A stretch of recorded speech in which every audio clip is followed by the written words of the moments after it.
Kenya. Secretary Austin's intent for the independent review was to provide added insight, perspective, and the ability to assess the totality of this event involving multiple military services and Department of Defense components. The Secretary has accepted the findings and recommendations of the independent review. Since 2018, U.S. Air Forces Africa have been responsible for the synchronization of base support functions, including force protection at Manda Bay. As a result of the findings of the investigation and the independent review, the Air Force took action to address accountability recommendations. I think you have a statement now from the Air Force about those accountability recommendations, and I would direct any of your questions about that directly to the Air Force. Today, we're going to start with remarks from General Stephen Townsend, Commander, U.S. Africa Command, and General Paul Funk, Commander, U.S. Army Training and Doctrine Command, who led the independent review. We also have Lieutenant General Stephen Basham, Deputy Commander, U.S. Air Forces Africa, joining us virtually to brief on the investigation. And in the room, Major General Tom Wilcox. Tom, right? Is that right? Yes, sir. Tom Wilcox from the independent review team, as well as Brigadier General Roy Collins, Director of Air Force Security Forces. Finally, one point as we move through the presentation today, we want to make sure that it's clear how much we appreciate our partnership with Kenya, and will continue to work closely with them in the fight against al-Shabaab and other terrorist organizations.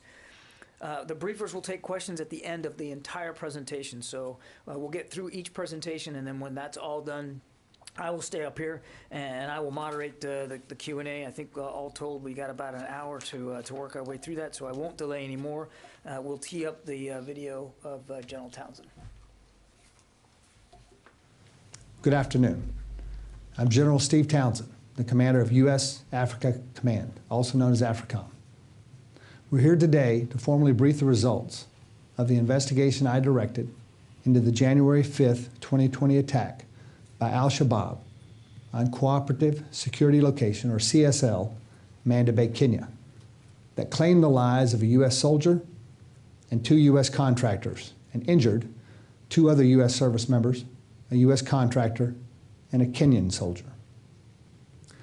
We honor the bravery and ultimate sacrifice of U.S. Army Specialist Henry J. Mayfield, Jr., Mr. Bruce Triplett, and Mr. Dustin Harrison. They are heroes.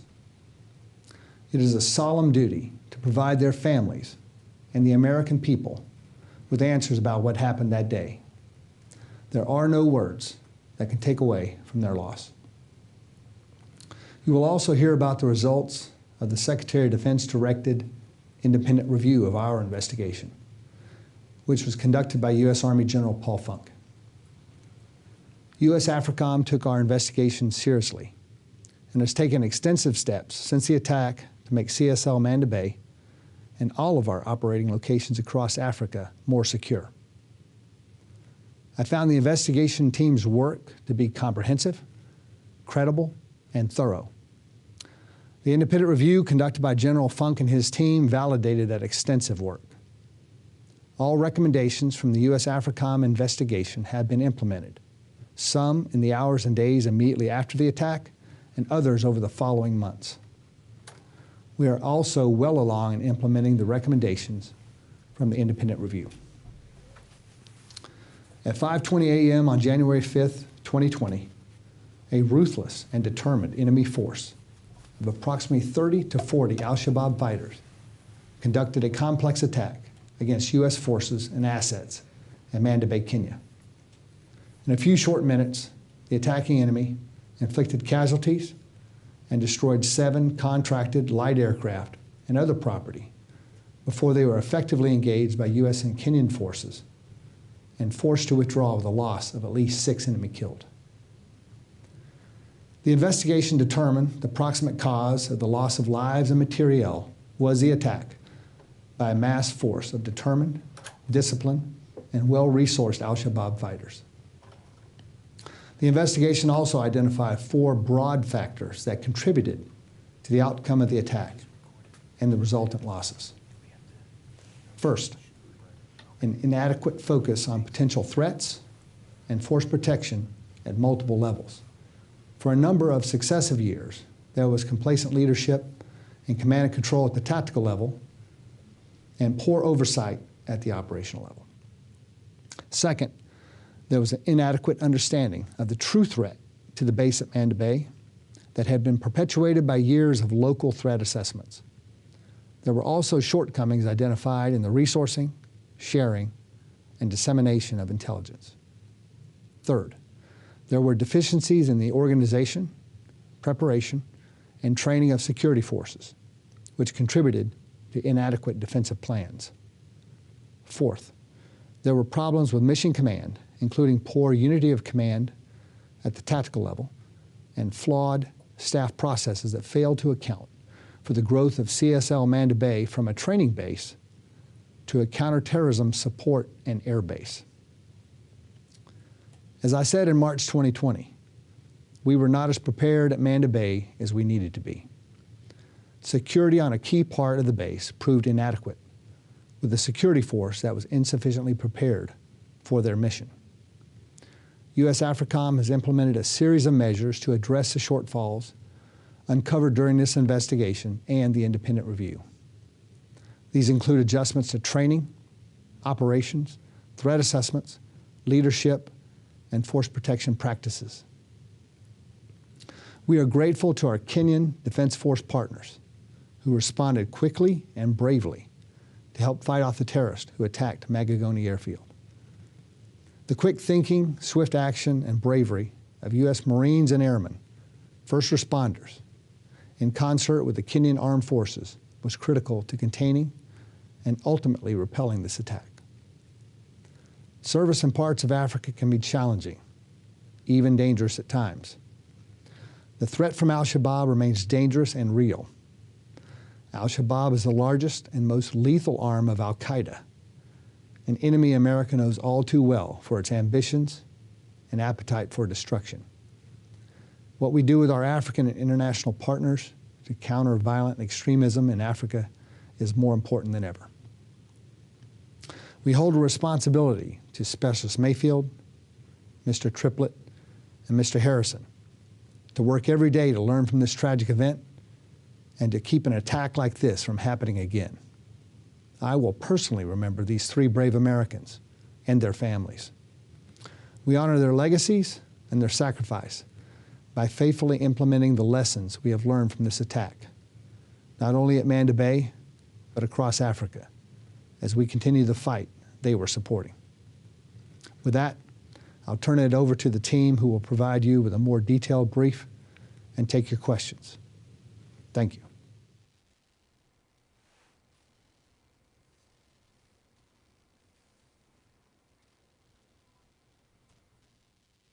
Good afternoon. I'm General Paul Funk, the commander of the United States Army's Training and Doctrine Command. I am grateful for the opportunity to speak with you today, and I thank you all for being here. As you just heard from General Steve Townsend, United States Africa Command conducted an extensive investigation into every aspect of the January 5th, 2020 attack on Cooperative Security Location, Manda Bay, Kenya, and the resultant deaths of 3 patriots who are in the valiant service to our nation. On behalf of the entire United States Army, I want to extend our heartfelt condolences to the families of Specialist Henry Mitch Mayfield, Jr., Mr. Dustin Harrison, and Mr. Bruce Triplett. These brave Americans will never be forgotten. In fact, we are all here today to ensure we know what went right that day, what went wrong, and what we must learn and improve upon to ensure their deaths were not in vain. So let me talk a little bit about the process we used to do just that. In March of last year, the Secretary of Defense directed the U.S. Army appoint a 4-star general to conduct an independent review of the U.S. AFRICOM investigation to ensure the department had a complete look at the causes of the attack. The Secretary of the Army appointed me to execute that review, and I, with the support of our sister services, assembled a panel of 11 senior officers and non-commissioned officers from across the Department of the Defense with experience in deployed environments, command, force protection, training, and intelligence. Collectively, the panel had 412 years of military service, over 53 years of combat service, and approximately 107 years in command billets.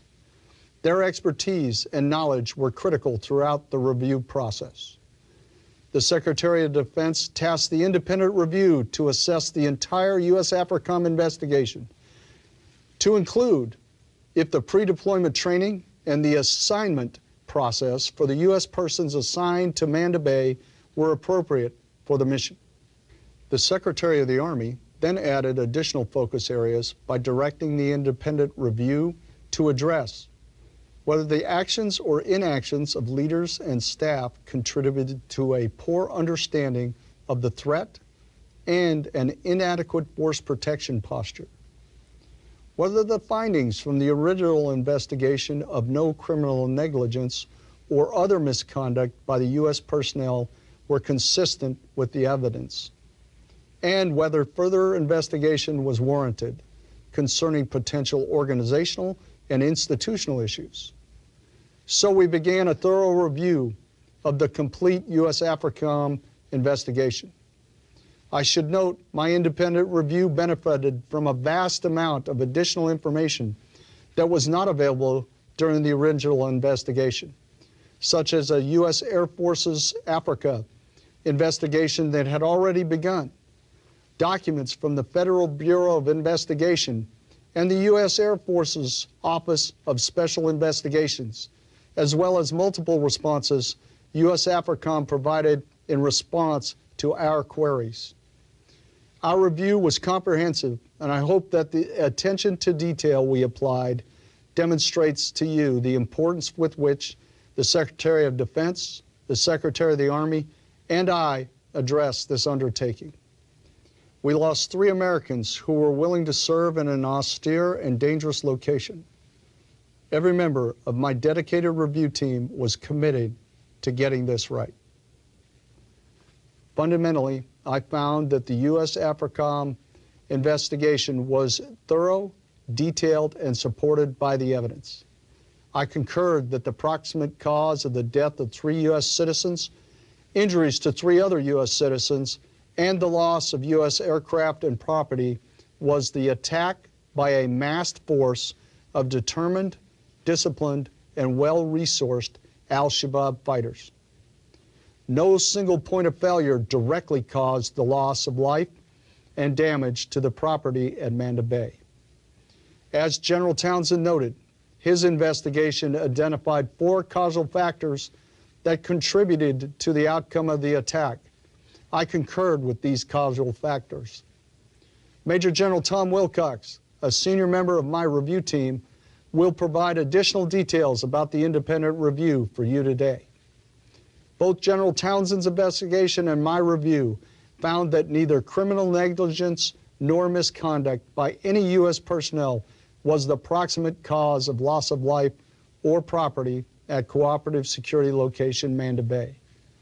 But because the charter of the independent review resulted in a more in-depth analysis of individual leader actions, I was able to identify multiple personnel whom I deemed negligent in their actions or inactions, which contributed to creating a vulnerable airfield. I submitted all of my findings and recommendations to the Secretary of Defense, and thanks to the hard work of the panel, I found no further investigation was necessary.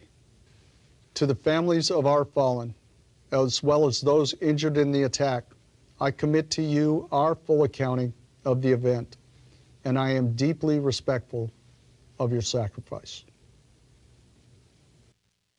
Okay, with that, we'll turn it over to Lieutenant General Basham, Deputy Commander of U.S. Air Force's Africa. He'll be joining us, as you see, virtually to brief you out on the 15-6 investigation. General Basham, can you hear me? Do you have us?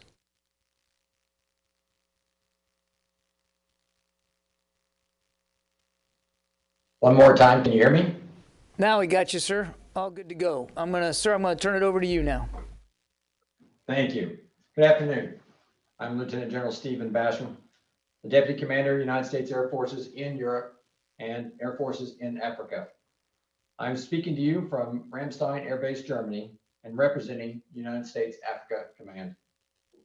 Building upon General Townsend's and General Funk's remarks, I will describe the attack on Manda Bay, the findings of the AFRICOM Army Regulation 15-6 investigation, and the corrective action taken by AFRICOM and subordinate commands. Following my comments, Major General Thomas Wilcox will provide additional insight into the independent review. He will be followed by Brigadier General Roy Collins, who will speak to the U.S. Air Force Security Forces training. As you heard from General Townsend, on January 5th, 2020, at 5:20 local, a well-prepared team of about 30 to 40 al-Shabaab fighters conducted a complex attack against Cooperative Security Location, Manda Bay, Kenya. Cooperative Security Location, or CSL, Manda Bay, is comprised of three main parts. The Kenyan Naval Base, Manda Bay, which encompasses U.S. Camp Simba as a base within a base, and the nearby Magagoni Airfield, located about 1 mile south of Camp Simba. That morning, al-Shabaab members conducted near simultaneous attacks at both Camp Simba, which is where U.S. forces are housed and most work, and the nearby airfield. Al-Shabaab members initially fired 10 mortar rounds at Camp Simba, which caused only slight damage to the facility and no casualties. It is assessed that the attack on Camp Simba was designed to distract personnel and delay U.S. response to the main attack location of Magagoni Airfield. At the airfield, while the attack was starting at Camp Simba, 2 U.S. service members were driving along the runway in a small truck, clearing the runway of animals and other hazards to allow a King Air B-350 aircraft to depart safely. During the routine early morning clearing process, the service members saw thermal images through a handheld scope, which they initially thought were hyenas. As they approached to better identify the images, they realized too late that they had actually identified a group of al-Shabaab fighters hiding in the vegetation. The al-Shabaab fighters fired 2 rocket-propelled grenades, or RPGs, at the service members in the truck. The first RPG penetrated the front windshield, but did not explode. And one service member quickly escaped from the vehicle. The second RPG penetrated the driver's side door a moment later. This device detonated and killed Specialist Henry Mayfield instantly. Next, the fighters engaged the aircraft with RPG and small arms fire as it was beginning its takeoff roll. The plane caught fire, and the pilots, Mr. Dustin Harris and Mr. Bruce Triplett, were killed. The aircraft came to rest on the side of the runway, and it was assessed that the pilots purposely steered the aircraft off the runway to keep it free for future operations. A third contractor, who was in the back, was able to escape the burning aircraft. The contractor ran to meet up with other maintenance contractors in a nearby hangar, and they drove to Camp Simba. In addition to killing 3 U.S. personnel, the fighters also destroyed 6 U.S. aircraft, 1 Kenyan aircraft, several vehicles, and other property during the first few minutes of the attack. U.S. and Kenyan forces engaged the fighters for several hours until they eventually cleared the airfield and the East African Response Force arrived. Further detail on the attack are included in the redacted AFRICOM Army Regulation 15-6, and I will discuss the findings with you. But before I move to the findings, I want to emphasize the importance and bravery of the Kenyan Defense Force personnel through the events of January 5, 2020. Kenyan forces engaged al-Shabaab both side by side with U.S. personnel and independently.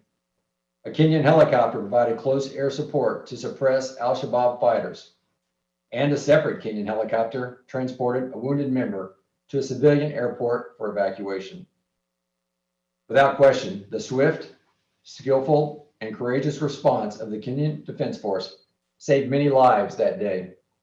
We are grateful for their strong relationship we have with these partners in Kenya, and especially for the bravery and skill they demonstrated that day. Now to the findings. The AFRICOM investigation found that the proximate cause of death, injury, and property damage was the attack itself by a masked force of determined, disciplined, and well-resourced al-Shabaab fighters. No one act or omission by U.S. personnel would have avoided the attack. However, the investigation also identified 4 causal factors which contributed to the outcome of the attack. These findings are binned into 4 main categories: inadequate force protection focus, inadequate understanding of the threat, inadequate security force preparation, and problems with mission command. Following the attack, AFRICOM directed subordinate component commands to implement the following corrective actions at all locations on the continent, not just Manda Bay. Physical defense improvements. Conduct more frequent leadership visits and security inspections. Enhance intelligence sharing.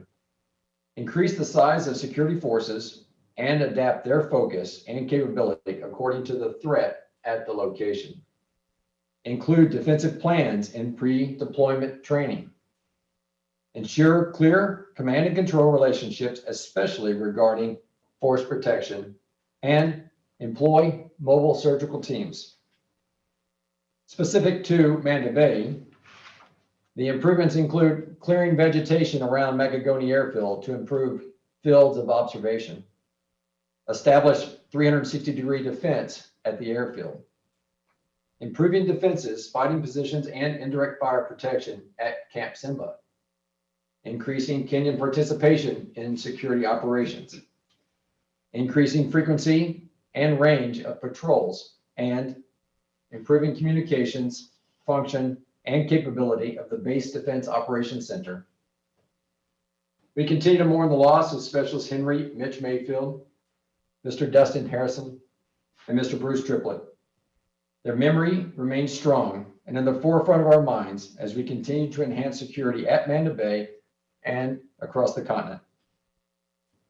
These tragic losses served as a catalyst for significant improvement to force protection, intelligence sharing, security force preparation, and mission command for U.S. forces across Africa.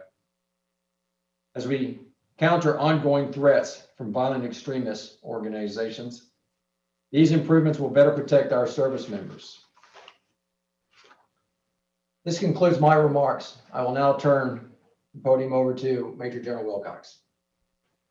Good afternoon, and thank you for being here today. I'm Major General Tom Wilcox, and I was appointed, along with other officers and non-commissioned officers from across the services, to assist General Funk with an independent review of U.S. Africa Command's investigation into the attack at Cooperative Security Location Manda Bay. I appreciate the opportunity to be chosen to assist General Funk in his efforts and to be here today to share with you the key findings and recommendations from his independent review. I should note that before the independent review was directed, I was appointed to investigate aspects of the attack at Manda Bay by AFRICOM's Air Component Commander. That investigation was stopped when the independent review began, but not before I was able to walk the ground at Manda Bay, which definitely helped us during the review. The independent review first focused on understanding the facts, findings, exhibits, and supporting documents included in the original investigation. After exhaustive efforts by the independent review team, we concurred with the investigation on every significant issue. However, as General Funk explained, we benefited from a great amount of additional information not available at the time AFRICOM conducted its investigation. And we were able to expand on the 4 broad categories identified in the original investigation. That contributed to the outcome of the attack. Some highlights include, for force protection, the independent review found that there was an unacceptably long processing time for the planning, approval, and execution of force protection projects. The review recommended that more frequent reviews and rehearsals of force protection measures and base defense plans occur, and that higher headquarters increase their oversight of force protection issues. looking at intelligence resourcing and structuring, the independent review found that there was not a comprehensive analysis of threat information for Manda Bay, and that insufficient resourcing and sharing of intelligence was an issue. This led to a recommendation that a holistic review of the intelligence architecture be conducted to ensure appropriate intelligence staffing, resourcing, and sharing of threat information. On security forces preparation and training, pre-deployment training, collective training, and overall readiness were found to be insufficient, as was the tactical response of the security forces personnel at Manda Bay, which leads back to some into that intelligence piece that I talked about, getting the threat right. The review recommended restructuring pre-deployment training and certification to take advantage of collective training, rehearsals, and in-theater training. Then for mission command, it was found that flawed operational processes and inadequate command and control at the tactical level contributed to the outcome of the attack. Additionally, it was recommended that a single commander be given authority over the joint operating area where Manda Bay was located, to include oversight of force protection, intelligence, training, and other responsibilities. Beyond the overarching review of the initial inquiry, General Funk was also directed to answer specific questions during the independent review concerning pre-deployment training, the personnel assignment process, and whether the initial investigation of no negligence or misconduct was appropriate, whether the initial investigation's finding of no negligence or misconduct was appropriate, both at lower levels and for more senior leaders. In short, the independent review found that certain personnel at Manda Bay and its higher headquarters were negligent in performing their duties. The review also found that certain senior officers contributed to the inadequate force protection posture at Manda Bay and, to some extent, allowed a climate of complacency and poor understanding of the threat. In the end, though, while some individuals could and should have done better, the negligence of the individuals identified in the review was not the cause of the losses suffered in the attack, although it may have made the airfield more vulnerable. The independent review also reconfirmed the bravery and heroism of dozens of outstanding service members, civilians, and Kenyan forces. Like others speaking today, I too extend my sincere condolences to the families of those Americans who lost their lives in this attack. We are all encouraged by the improvements that have been made by AFRICOM and the Air Force as a result of this event. Lieutenant General Basham discussed many of those already, and I will now be followed by Brigadier General Roy Collins, who will discuss some others. Thank you. Thank you, sir. Good afternoon. I'm Brigadier General Roy Collins, Air Force Director of Security Forces. The Department of Defense investigation findings from the 5 January 2020 attack at cooperative security location Manda Bay drove the need for enhanced security forces training scenarios and a modification of pre-deployment preparation in order to support U.S. AFRICOM's current force protection threat. Based on the tactical training deficiencies identified in the investigation, our Regional Training Center developed a robust mission-focused rehearsal training course designed to close the gaps identified with collective training, team cohesion and leadership, core skill training, rehearsals, battle drills, and mission preparation.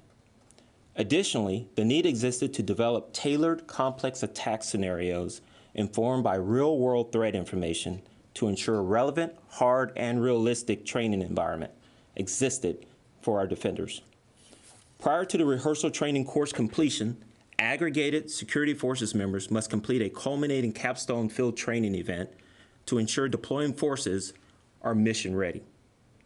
The rehearsal training course greatly exceeds the previous pre-deployment courses and focuses on providing the base defense mindset and force protection posture needed to operate in a hostile environment, while at the same time ensuring the highest level of protection for our personnel and our resources, no matter where they are planted. The updated rehearsal training course was implemented in fall of 2020. and all follow-on forces into the U.S. AFRICOM AOR are now receiving this training. Following the establishment and the execution of this course, as a member of a joint team, we conducted an on-the-ground assessment of the deployed forces within the U.S. AFRICOM AOR to validate the training met the force protection required standards. In closing, the response to the findings generated a Security Forces enterprise-wide review that ensured pre-deployment training was revamped, collective training was being conducted prior to deployment and in theater, and ensured training and preparation is tailored to the deployed location's threat. I will now turn the floor over to Lieutenant General Basham.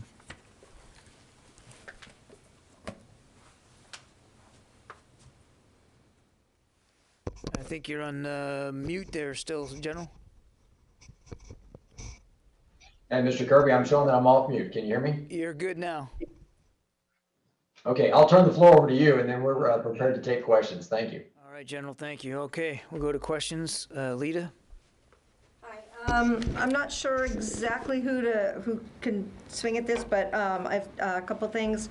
One, you talked about improvements to training, et cetera. I'm wondering, it sounds like that is probably applicable to all forces going to AFRICOM, but was there any effort to consider whether or not similar deficiencies were at other areas, at other bases that also could benefit from some of the changes that were made here, including staffing shortfalls?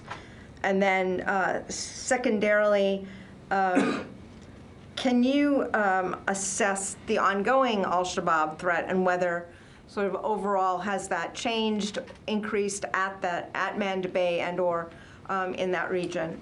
And I have one thing that I don't know that you can address, but on the punishments, I know there's not a lot of detail about the discipline, but can anyone address whether anyone was fired, relieved of duty in any way other from their jobs, not removed from service, but anything like that? Yeah, Lita, let me jump in before the generals on the accountability thing. We would refer you to the Air Force. These were administrative actions that were taken, so it would really be up to the Air Force to be able to decide for themselves how and to what degree they would speak to that. The generals here would not be in a position to talk about accountability. And I will turn it over to any of you on our other questions on who might be best for those. General Collins, I'll offer to you for the training, and then I'll touch on the al-Shabaab threat. That's a good copy, sir. So, ma'am, in relation to the training, in relation to the training, that impacts all the U.S. AFRICOM theaters. So every security forces member deploying into U.S. AFRICOM is required to complete a 27-day mission-focused readiness training course. That course focuses on those rehearsal drills, those battle drills, those core skills, and allows them to collectively come together and train as a team so that when they're in the AOR, in the fight, they understand from a command and control perspective what should happen, how it should happen in any environment that we put them in, regardless of the size of the threat. So that training was implemented in the fall of 2020, and it is now set in for any forces going into the U.S. AFRICOM AOR. In relation to how do we do this across a 38,000 personnel enterprise, we've started, with the current 38,000 we have, but we also went into our officers course and our sessions course for our enlisted airmen, and we embedded base defense as the foundational skill set required for any location that they are assigned to or deployed to in alignment with the National Defense Strategy. Follow up to do we consider al-Shabaab to still be a threat? The answer is yes. We would still consider al-Shabaab in this region to be a threat. However, the actions that we have taken, not only at Manda Bay, but other locations, to put force protections in place, appropriate training in place, as well as to appropriately equip and provide the oversight, gives us confidence that we still have while we still have a threat in the area, we have a process with force protection in place to be able to protect our military members and to further enable our partners in Kenya as well as Somalia in fighting back against al-Shabaab. As a follow-up, General Basham, I think you touched on this, but part of the question was, were there other sort of security improvements at other bases around Africa resulting from the scrutiny at Manda Bay? Great, thank you for that follow-up. The answer is actually yes. I'll start by saying that there was a complete assessment across all installations across AFRICOM, and then each installation based upon its physical capabilities as well as the personnel was assessed for increased level of force protection, equipment, or personnel. We certainly have moved out on Manda Bay and providing force protection measures around the airfield, improving force protection measures at Camp Simba. But at the same time, each location now goes under an annual assessment, as well as anytime commanders change over, they do a review of the overall integrated defense plan for those installations. Okay. Any questions here elsewhere in the room? Okay, we'll go to the phone lines. Jeff Shogel, task and purpose. Thank you. If I heard General Wilcox correctly, he said the review found that some senior commanders may have contributed to the issues leading up to the delinquencies found. Who are these senior commanders and what did or they did not do? Okay, we took a look. Let me walk you back to the 15.6 because the 15.6, and I'll kind of explain how these are nested together. The 15.6, the original 15.6 by AFRICOM, identified folks by name in the report and said, hey, these folks could be found negligent. The way that process works is a 15.6 typically gets done. The combatant command releases the 15.6 back to the components, and the components work through the accountability and whether the person was negligent. I was actually on that team as part of the Air Force Africa prior to the Secretary of Defense initiating and ordering the independent review. So as part of the independent review, we took that and we also looked across the spectrum of everybody that operates in that area, from AFRICOM to the Air Force, Special Operations Forces, the CJ Combined Joint Task Force, HOA, and the individuals there at Manda Bay, because General Funk was charged to go take a look at who by their inactions or inactions potentially was negligent. So we did that. And we looked and we found, and we said senior officers. We didn't say anything about commanders in the statement. General Funk said senior officers. He found some senior officers at the level above Manda Bay, and recommended negligence on those officers, basically because of the insufficient oversight that they had or provided, their inaction on that oversight for force protection, intelligence, et cetera, at Manda Bay. And then the remaining folks were obviously, officers, senior NCOs down to enlisted at Manda Bay that were included in those negligent findings that we turned over to the Secretary, and then that Mr. Kirby was saying were turned over to the Air Force. So I direct you to the Air Force to find out the outcomes of those. But that's basically that process and what we took a look at. Okay. Yeah, go ahead. Please identify yourself. My name is Raj. I work for Huda Media Network. My question is on the attackers. I believe you said 6 of them were killed and there were about 30. But did the investigation also look at if there was a particular al-Shabaab leader or figure that was behind the attack? Offer that following the attack, there was a process to go through to see if we could find out who was behind the attack. During 2020, there were upwards of 50 attacks on al-Shabaab, and in 2021, upwards of 10 attacks on al-Shabaab. I can say that from talking with General Townsend that we would assess that at least one individual that was connected to al-Shabaab was in one of those attacks. But as far as any additional information or intelligence as to what has been done to locate individuals that were specifically involved and maybe even on the airfield, no additional information at this time. Okay, we'll go to Qasim on the phone there. Hi, John. Thank you very much. My question is covered. I will defer my chance for the next briefing. Thank you. All right. No more questions in the room?